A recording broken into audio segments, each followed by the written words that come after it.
ராமன் ராவணனை வென்றான்கிற வெற்றி செய்தியை சொன்னார். சொல்லிட்டு சீத்தையிட்டு ஒரு வரம் கேட்டாராம். எதுக்குன்னா சீத்தை வாயால் ஒரு கருத்து வெளியிடணும்னு ஹனுமானுக்கு ஆசை. அதனால தான் தெரிஞ்சே ஒரு கேள்வி கேட்டார் சீத்தையிட்ட, தாயே எனக்கு ஒரு வரம் வேணும். இந்த அசோகவனத்தில் அரக்கிகள்லாம் உங்களை போட்டு படுத்தி டார்ச்சர் பண்ணா இல்லையா, நீங்கள் ஒரு அனுமதி தாருங்கள், இப்போதே அத்தனை அரக்கிகளையும் துவம்சம் பண்ணுறேன்னார் ஹனுமான். அப்போ சீத்தை சொன்னாலாம், இல்லைடா அவள் என்ன தப்பு பண்ணா, ராவணன் என்ன கட்டளையிட்டானோ அந்த கட்டளையை நிறைவேற்றினார்கள்.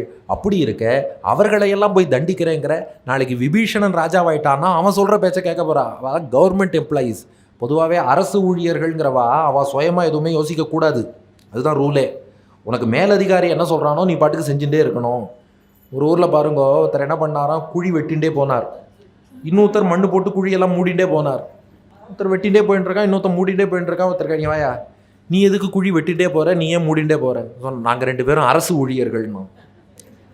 அது இருக்கட்டும்ப்பா, இவன் குழி வெட்டிகிட்டே போகிறான், குழியை மூடிகிட்டே போகிறான், என்ன விஷயம்? அவன் சொன்னான், நாங்கள் மரம் நடுற டிபார்ட்மெண்ட்லேருந்து வந்திருக்கோம், எங்கள் டீமில் மொத்தம் 3 பேர், நான் குழி வெட்டுவேன், இன்னொருத்தன் மரம் நடுவான், அவன் லீவு, இவன் குழி மூடுறவன்மா.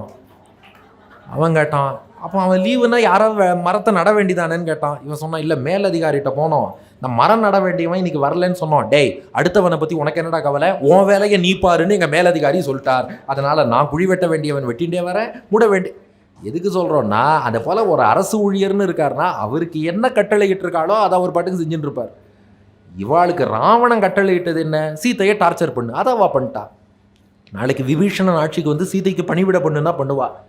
அவள்கிட்ட கருணை தான் காட்டணும், கோபப்படக்கூடாது, தண்டிக்கக்கூடாது. இல்லை பெரிய பெரிய தப்பு பண்ணவாளெல்லாம் இப்படியே மன்னிச்சுன்னு போனால் என்ன அர்த்தம்னு கேட்டார் ஹனுமான். அப்போ சீத்தை சொல்கிறா, ஹனுமானுக்கு நன்னா தெரியும் சீத்தை தண்டிக்க வேண்டாம் தான் சொல்லுவான்னு.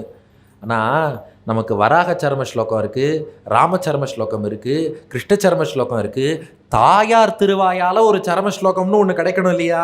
அதுக்காகத்தான் ஹனுமான் கேட்க சீத்தை தன்னுடைய சர்ம ஸ்லோகத்தை சொன்னா. இதுதான் சீத்தையின் சர்ம ஸ்லோகம். கிருஷ்ணன் சரம ஸ்லோகம் எல்லாருக்கும் தெரியும், சர்வதர்மான் பரித்தியஜ்ய. ராம சரம ஸ்லோகம் சகிருதேவ பிரபன்னாய. வராக சரம ஸ்லோகம் ஸ்திதே மனசி சுஸ்வஸ்தேன்னு வரும். இது சீதையின் சரம ஸ்லோகம். பாபானாம் வா சுபானாம் வா வதார்ஹானாம் பிளவங்கம காரியம் கருணமாரியேன ந கஷ்டின் அபராத்தியதி. யாராக இருந்தாலும் சரி, ஒருத்தன் தப்பு பண்ணவனோ நல்லவனோ கொல்லத்தக்கவனோ கருணை காட்டுவது தான் சிறந்தது. தண்டிப்பதுங்கிறது சிறப்பு இல்லை, கருணை காட்டுவது தான் உயர்ந்தது. ஏன்னா நான் கஷ்டின் அபராத்தியதி. இந்த உலகத்தில் தப்பு பண்ணாதவான்னு யாரும் கிடையாதுடா. தப்பு பண்ணவாளெல்லாம் தண்டிக்கிறதுன்னு ஆரம்பித்தா ஒருத்தன் கூட உலகத்தில் மிஞ்ச மாட்டான். கருணை காட்ட வேண்டும். முடிஞ்ச அளவு சக மனுஷன்ட்ட நாமும் கருணை காட்டணும். சீத்தை சொன்ன நீதி.